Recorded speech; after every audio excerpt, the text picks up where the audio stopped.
ICC टी20 विश्वकप 2026बाट बङ्गलादेशलाई हटाइएको छ। बङ्गलादेश क्रिकेट बोर्ड बीसीबीले भारतमा खेल्न जान अस्वीकार गरेपछि आइसिसीले बङ्गलादेशलाई सहभागी नगराउने निर्णय गरेको हो। बीसीबीले निरन्तर भारतमा खेल्न नजाने र आफ्ना खेलहरू भारत बाहिर श्रीलङ्कामा सार्न माग गर्दै आएको थियो। आइसिसीले पनि विश्वकप पूर्व निर्धारित तालिका अनुसार नै अगाडि बढ्ने बताउँदै आएपछि बङ्गलादेश पनि आफ्नो निर्णयबाट पछि हटेको थिएन। बिहीबार नै बीसीबी राष्ट्रिय टिमका खेलाडीहरू र सरकारका खेलकुद सल्लाहकारबीच ढाकामा भएको बैठकपछि पनि बङ्गलादेशले टी20 विश्वकप भारतमा खेल्न नजाने अडान कायमै राखेको थियो।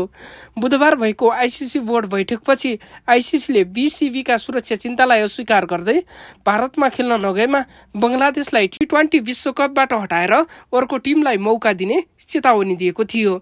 यसकारण अब बङ्गलादेशको स्थानमा स्कटल्यान्डले मौका पाउने भएको छ। स्कटल्यान्ड युरोप छनौट पार गर्न नसक्दा विश्वकपमा छनौट भएको थिएन। बङ्गलादेश नखेलेको अवस्थामा हाल विश्वकपमा खेल्ने बाहेक सबैभन्दा माथिल्लो वरियतामा रहेका आधारमा स्कटल्यान्डले खेल्ने मौका पाएको हो। नेपाल रहेकै समूह सीमा अब स्कटल्यान्ड भित्रिएको छ। यस समूहमा नेपाल र स्कटल्यान्डसँगै इटली, इङ्ल्यान्ड र वेस्ट इन्डिज छन्।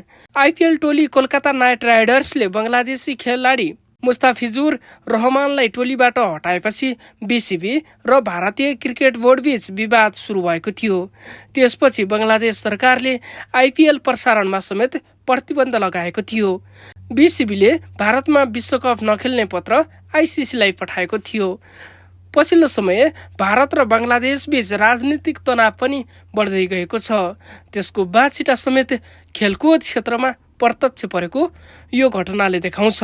यस्तै खेल सामग्रीका लागि हाम्रो स्पोर्ट्स अपडेट च्यानललाई सब्स्क्राइब गर्न नभुल्नुहोला। धन्यवाद।